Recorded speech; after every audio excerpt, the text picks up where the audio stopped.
enam rukun iman itu kan semuanya diimani. Apa? Diimani. Oleh karena diimani berarti ada yang mengimani. Betul nggak? Ada yang mengimani. Nah, permasalahannya siapa yang mengimani? Siapa yang mengimani Allah? Siapa yang mengimani malaikat? Siapa yang mengimani kitab dan seterusnya? Pasti jawabannya adalah yang mengimani Allah adalah manusia. Yang mengimani malaikat adalah manusia. Yang mengimani kitab suci adalah manusia. Yang mengimani nabi dan rasul adalah manusia dan seterusnya. Nah, permasalahannya adalah siapa manusia? Nah, ini. Jadi kita akan coba ulas dulu, diulas dulu siapa manusia. Dan ini akan berangkat dari teori-teori manusia yang sudah ada, yang sudah populer. Yang pertama, ada teori manusia itu dengan mengatakan ya manusia berasal dari apa nih? Ada kan teori seperti itu ya? Dan ini sudah populer bahwa ada teori manusia berasal dari tanah. Oke, yang kedua, ada pula teori yang mengatakan bahwa manusia itu keturunan apa nih kalau keturunan Nabi Adam. Ada teori kayak gini ada? Ada ya? Oke, yang ketiga ada pula teori bahwa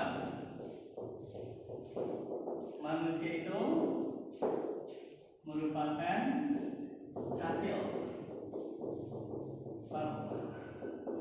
campuran, benar kan? Hasil percampuran apa nih? Percampuran antara sperma dan ovum. Ada kan? Ini ada ya?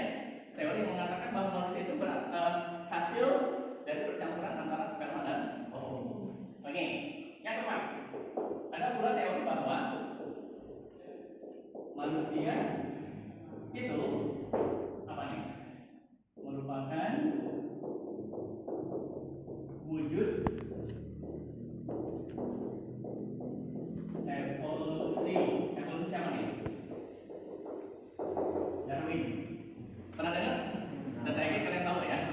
Oke, kita coba uji. Di empat teori ini mana yang betul? Atau empat-empatnya nggak betul? Kita cek ya. Yang pertama, manusia berasal dari tanah. Ya, kata kuncinya adalah berasal. Coba ya kalian bayangkan bahwa kata berasal ini itu merupakan muncul atau terbuat? Bukan muncul. Berarti kalian bayangkan kalau misal manusia berasal dari tanah sama dengan manusia muncul dari tanah, gitu. Berarti ada gundukan tanah, muncul manusia, gitu. Gitu nggak? Enggak ya? Oke, atau berasal itu sama dengan terbuat.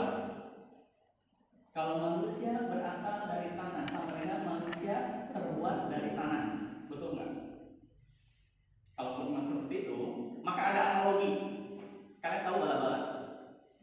Bala-bala berasal dari terigu. Maka maknanya adalah bala-bala muncul dari terigu atau terbuat dari terigu? Terbuat dari terigu kan ya? Oke, berarti kalian sepakat bahwa manusia berasal dari tanah itu sama dengan manusia terbuat dari tanah, karena ada analogi bala-bala berasal dari terigu itu sama dengan bala-bala terbuat dari terigu, gitu. Hanya ada konsekuensi. Konsekuensinya adalah kalau memang bala-bala terbuat dari terigu, maka dimanapun, kapanpun, oleh siapapun, kalau ada terigu, maka bisa bikin bala-bala, kan gitu? Betul. Nah, kalau kalian sepakat seperti itu, berarti manusia berasal dari tanah sama dengan manusia terbuat dari tanah. Berarti dimanapun, kapanpun, oleh siapapun, kalau ada tanah, maka bisa bikin manusia. Gitu nggak? Yakin? bisa kita kalau ada tanah bisa bikin manusia? Tidak. Oke. Makanya kita kasih tanda silang. Karena pernyataan atau teori manusia berasal dari tanah, walaupun maknanya manusia terbuat dari tanah, berarti harus ada konsekuensi dimanapun, kapanpun, oleh siapapun. Kalau ada tanah, maka bisa bikin manusia. Kenyataannya itu enggak? Tidak. Enggak kan? Oke, setuju tanda silang? Oke, kedua, manusia itu keturunan Nabi Adam. Mau pakai checklist atau tanda silang?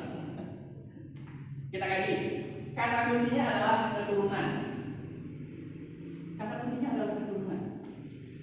Ya, kalau keturunan itu berasal dari kata apa? Turun. Ya kan? Keturunan berasal dari kata turun. Berarti kalau kita mau mengatakan manusia itu keturunan Nabi Adam, keturunan itu berasal dari kata turun. Berarti ada yang turun. Kalian tahu sejarahnya? Ada yang turun? Nabi Adam turun nggak? Sejarahnya ada. Turun dari mana ke mana?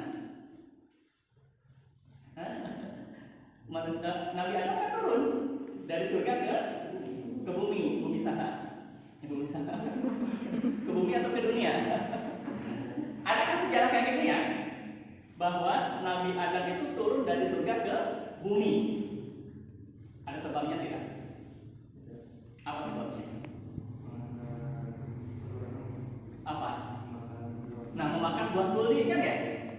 Jadi ada cerita, ada dongeng bahwa manusia Nabi Adam turun dari surga ke bumi itu karena ada sebabnya. Sebabnya adalah memakan buah kuldi. Memakan buah kuldi itu sebagai sebuah ketaatan atau sebuah pelanggaran?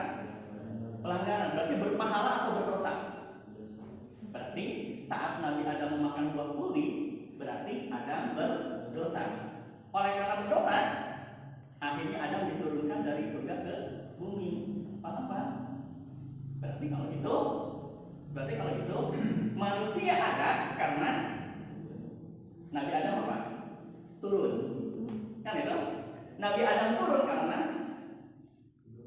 berdosa. Berarti manusia itu ada karena dosa Adam. Gitu ya? Ya enggak?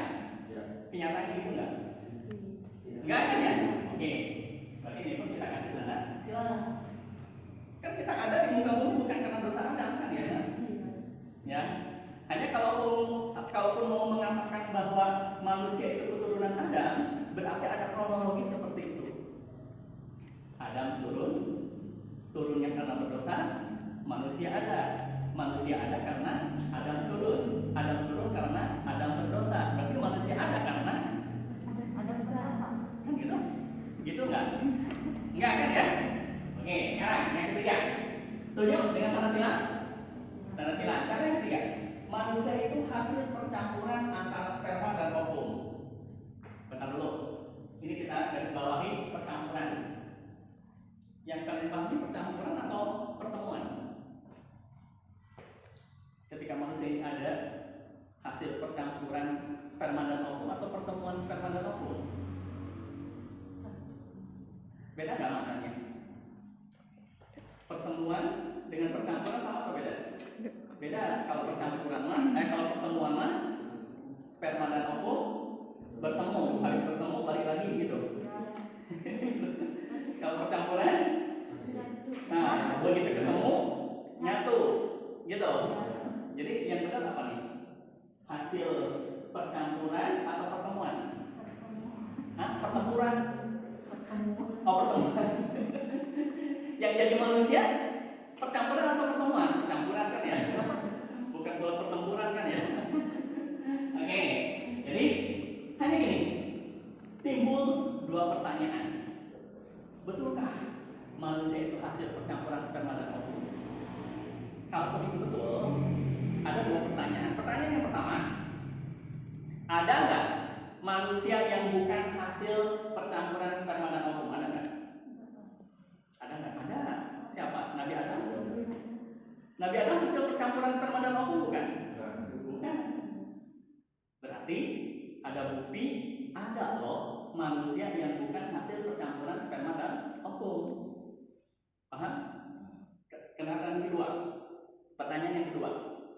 Betulkah setiap sperma dan ovum itu bercampur akan jadi manusia? Oke, saya coba sedikit sensitif ke keluarga kalian. Kalian punya bapak? Kalian punya ibu? Saudara kalian berapa? Satu. Ada yang saudaranya dua? Ada yang saudara tiga? Ada yang lebih banyak? Punya saudara sampai lima ada? Pertanyaannya, kalaupun memang ada saudara kalian yang sampai 5, betulkah orang tua kalian mencampur sperma dan ovumnya itu 5 kali? Hah? Kalau memang setiap sperma dan ovum itu bercampur akan jadi manusia, maka berapakah saudara kalian? Puluhan? Ratusan? Atau ribuan? Ya kan? Kenyataannya gitu nggak? Nggak kan ya? Oke, setuju? Kita kasih tanda silang. Kenapa kasih tanda silang? Karena ternyata ada manusia yang bukan hasil sperma dan ovum. Yang kedua, kenyataannya bahwa tidak setiap sperma dan ovum itu bersatu akan jadi manusia. Kan itu ya? Akan berapa miliar penduduk bumi ini kalau setiap sperma dan ovum bersatu akan menjadi manusia? Paham? Oke, sekarang yang terakhir, checklist atau tanda silang? Checklist atau tanda silang? Langsung tanda silang aja. Atau kalian sepakat dengan teori Darwin? Teori Darwin itu mengatakan gimana? Bahwa manusia ya hasil evolusi Darwin. Maksudnya apa? Asalnya apa? Kerak kan ya? Untuk kemudian menjadi manusia. Kalian setuju? Iya. Enggak. Jadi gimana? Tanda silang atau checklist? Silang aja. Oke, hanya ini. Tentu perlu jawaban, perlu alasan. Kenapa teori yang keempat ini langsung tanda silang? Kenapa? Karena yang terjadi evolusi itu apa? Kan perubahan. Yang gambaran konkret bahwa perubahan itu kan asalnya ulat, kemudian kepompong, kemudian kupu-kupu. Kan itu evolusi ya? Ulat, kepompong, kupu-kupu. Itu evolusi. Kira-kira manusia kayak gitu nggak? Berarti kalau misal evolusi Darwin, manusia itu dulunya kerak untuk kemudian jadi manusia, gitu nggak? Kalaupun memang betul itu terjadi, kalian punya bantahan nggak? Untuk membantah teori Darwin, bisa nggak? Gimana cara membantah teori Darwin? Kenyataannya gini, manusia ada nggak sekarang? Ada. Kerak ada nggak sekarang? Ada. Mestinya kerak nggak ada. Mestinya kerak punah, kan gitu ya? Nyatanya manusia ada, kerak ada. Berarti kalau gitu betul atau salah teori Darwin? Salah kan gitu? Tapi bentar dulu. Kenyataannya gini, orang-orang yang memegang teori Darwin, oke nggak masalah katanya. Oke nggak masalah katanya. Manusia sekarang ada, kerak pun sekarang ada karena manusia yang sekarang ada adalah kerak yang dulu. Dan kerak yang sekarang ada adalah manusia yang akan datang. Gimana dong kalau gitu? Gimana ngebantahnya? Jadi, oke, sekarang manusia ada, kerak ada. Mereka punya pendapat bahwa manusia yang sekarang ada adalah kerak yang dulu. Dan kerak yang sekarang ada adalah manusia yang akan datang. Gimana dong? Yang kalian saksikan, benar yang kalian saksikan, manusia itu hasil dari perubahan atau hasil dari kelahiran? Kelahiran. Pernah nggak kalian melihat ibu yang hamil? Pernah? Akhirnya melahirkan anaknya. Kira-kira begitu melahirkan anak si ibu itu, yang keluar manusia atau kerak dulu? Manusia atau kerak dulu? Manusia langsung jadi manusia kan ya? Berarti bukan perubahan atau bukan kelahiran. Apa kalian mau bikin observasi atau eksperimen? Atau apa? Percobaan. Jadi ceritanya kalian tangkap apa? Kera gitu, untuk kemudian dimasukkan ke dalam kamar. Kira-kira pada saat nanti kamar itu dibuka hari besok, ataupun minggu depannya, atau bulan yang akan datang, atau setahun kemudian, kira-kira ketika kamar itu dibuka, yang keluar apa? Yang ada apa? Masih tetap kera atau berubah jadi manusia? tetap jadi kera gitu. Mungkin bisa jadi udah jadi bangkai karena tidak dikasih makan kan oleh kalian kan gitu. Paham ya? Jadi terbukti bahwa manusia bukan hasil perubahan, bukan hasil evolusi, tapi hasil dari kelahiran kan gitu. Paham? Oke, ini 4 teori yang terjadi. Lantas yang benar gimana? Di Al-Quran ada nggak surat yang namanya manusia, yang memiliki arti manusia, ada nggak? Surat apa kira-kira? Surat An-Nas. An-Nas apa artinya? Manusia kan ya? Hanya kita udah menggunakan surat An-Nas itu saat membicarakan tentang Allah kan ya? Oke? Nah, ada surat satu lagi. Itu surat 76. Namanya surat Al-Insan. Al-Insan apa artinya? Manusia. Ya. Jadi di samping surat An-Nas masih ada surat lagi yang artinya manusia, yaitu surat Al-Insan, dan ini adalah surat ke-76. Di situ kita dapat dalil dari mulai ayat pertama yang berbunyi hal ata alal insani hinum minad dahri lam yakun syai'an madhkura. Ini bunyi ayatnya seperti itu. Saya ulang, hal ata alal insani hinum minad dahri lam yakun syai'an madhkura. Ngerti nggak Pak ya? Nggak ngerti. Kenapa? Karena bahasa Arab kan itu. Oke, saya artikan. Kalau diartikan gini, hal apa? Bukankah telah datang alal insani pada manusia hinun waktu minad dahri dari masa lam yakun syai'an madhkura yang saat itu belum bisa disebut. Ngerti nggak? Berarti belum? Belum. Padahal bahasa Indonesia ya. Oke, saya penggal atau saya rinci konsepnya gini. Bukankah telah datang? Atau datang itu berarti ada subjeknya tidak? Pertanyaannya siapa yang datang? Bukankah telah datang? Berarti ada yang datang kan ya? Yang datang ini kira-kira apa atau siapa? Al-insani pada manusia. Nah ini manusia yang datang atau yang didatangi kira-kira? Hah? Bukankah telah datang pada manusia? Berarti manusia itu yang datang atau yang didatangi? Yang didatangi. Terus yang datangnya? Yang datangnya adalah hinun, waktu. Jadi kalau harus di konsep awalnya, waktu datang kepada manusia. Ya. Jadi ada waktu datang kepada manusia. Waktu itu kan ada 3 macam. Ada waktu dulu, waktu sekarang, ada waktu akan datang. Kira-kira dari redaksinya, bukankah telah datang pada manusia? Berarti waktu yang dimaksud waktu yang mana? Waktu yang dulu, waktu yang sekarang, atau waktu yang akan datang? Dulu, kenapa? Ada kata telah kan ya? Bukankah telah datang? Berarti kita bisa munculkan pemahamannya seperti ini. Dulu manusia itu, ya, dulu manusia itu, ya. Jadi hal ata alal insani hinum minad dahri. Itu kalau harus diterjemahkan secara singkat, dulu manusia itu lam yakun syai'an madhkura. Belum ada sebutannya. Belum apa? Ada sebutannya. Oke, kalian setuju nggak bahwa setiap yang ada itu pasti ada sebutannya? Setuju nggak? Setiap yang ada itu pasti ada sebutannya. Ini ada nggak? Ada nggak sebutannya?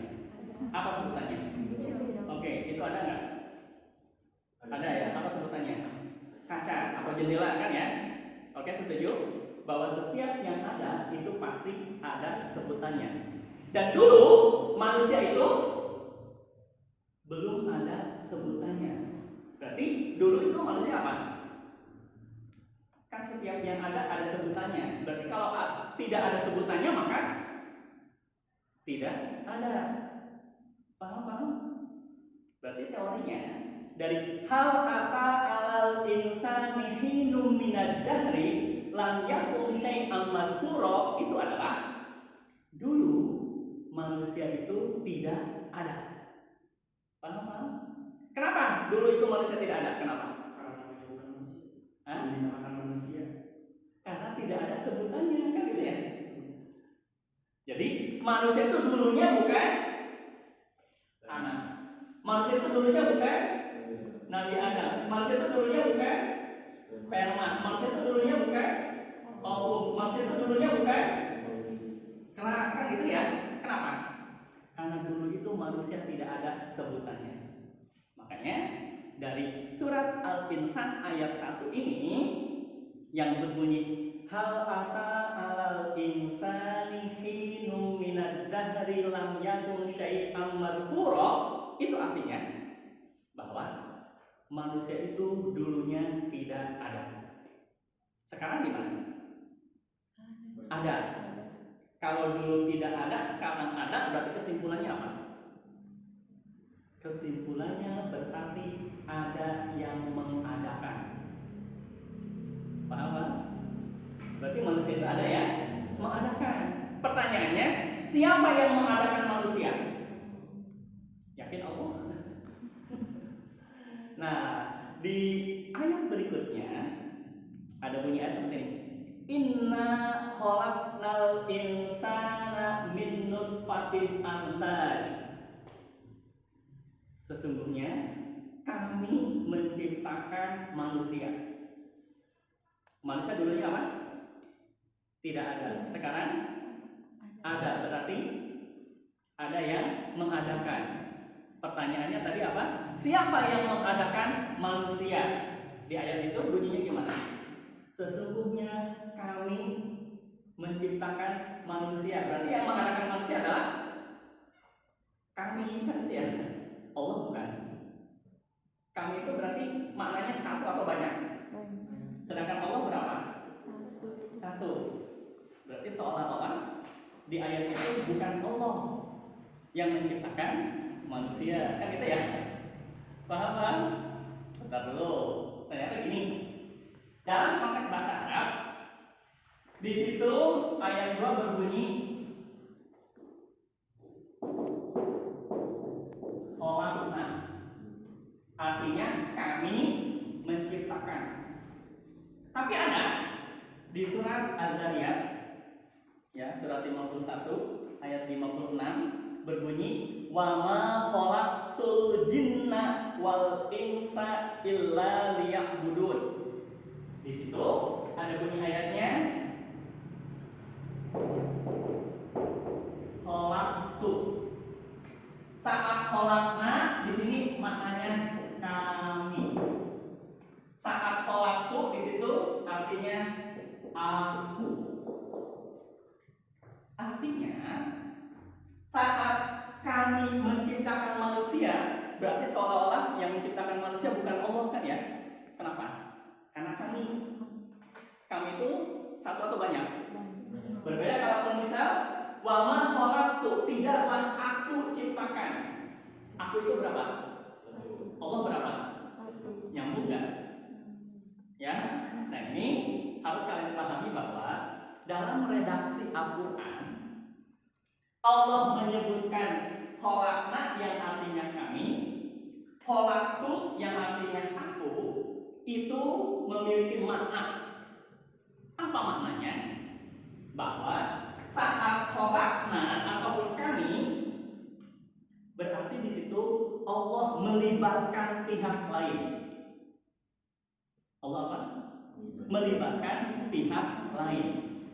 Sedangkan kalau khalaqtu, aku ciptakan manusia, berarti Allah tidak melibatkan pihak lain. Dan di situ ada konsekuensi. Konsekuensinya adalah saat Allah bilang kami, ini ada makna alami. Makna apa? Alami. Sedangkan saat di sini Allah bilang aku, ini ada makna azali. Ya, jadi ada alami, ada azali. Artinya secara alamiah, secara natural, Allah menciptakan manusia itu dengan melibatkan pihak lain. Sedangkan saat Allah mengatakan khalaqtu, aku ciptakan, berarti di situ Allah tidak melibatkan pihak lain. Dan di sini adalah ada makna azali. Secara azali Allah tidak melibatkan pihak lain. Tapi secara alami di situ Allah melibatkan pihak lain. Apa buktinya? Buktinya di surat Al-Insan ayat 2 itu min nutfatin amsaj, dari setetes mani. Kira-kira setetes mani berarti ada pihak lain enggak? Ada peribatan orang tua di situ? Ada. Ya, berbeda dengan wa ma khalaqtul jinna wal insa illa liya'budun. Di situ tidak ada peribatan pihak lain. Makanya Allah bilang aku. Kalian tahu surat Atin? Gimana bunyinya? Yuk kita baca bareng-bareng. A'udzu billahi minasy syaithanir rajim. Bismillahirrahmanirrahim.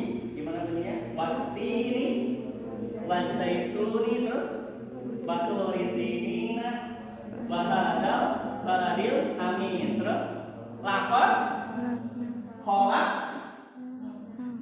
khalaqtu khalaqna laqad khalaqna insana fi ahsani taqwim. Berarti di situ Allah mengatakannya kami atau aku? Kami. Kalau kami itu berarti melibatkan pihak lain atau tidak? Melibatkan. Kan gitu? Apa buktinya? Bahwa di surat Atin Allah melibatkan pihak lain. Fi ahsani taqwim. Perintah artinya fi ahsani taqwim. Dalam bentuk yang sebagus-bagusnya. Kalian ada berapa nih? Bentuk kalian sama atau beda? Beda. Jenis kelamin sama atau beda? Beda. Warna kulit sama atau beda? Beda. Rambut kalian sama atau beda? Ada yang ikal, ada yang lurus. Tinggi badan sama atau beda? Beda. Beda. Kira-kira bentuk kalian yang seperti ini ada nggak pelibatan pihak lain? Dipengaruhi oleh apa? Orang tua kan ya? Oke, hidung kalian seperti itu, rambut kalian seperti itu, ada turunan nggak? Ada. Makanya di surat Atin Allah mengatakannya khalaqna, bukan mengatakan khalaqtu. Kenapa? Karena di situ ada pelibatan pihak lain. Paham?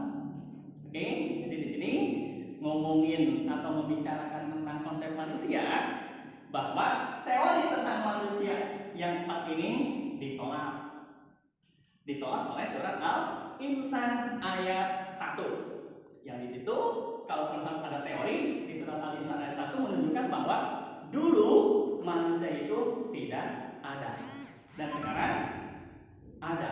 Berarti ada yang mengadakan. Siapa yang mengadakan manusia? Allah. Hanya Allahnya di situ dengan mengatakan kami. Kenapa?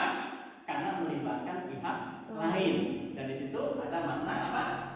Alami. Berbeda dengan saat Allah mengatakan khalaqtu. Berarti di situ ada makna azali. Paham ya? Oke, segitu konsep tentang manusia.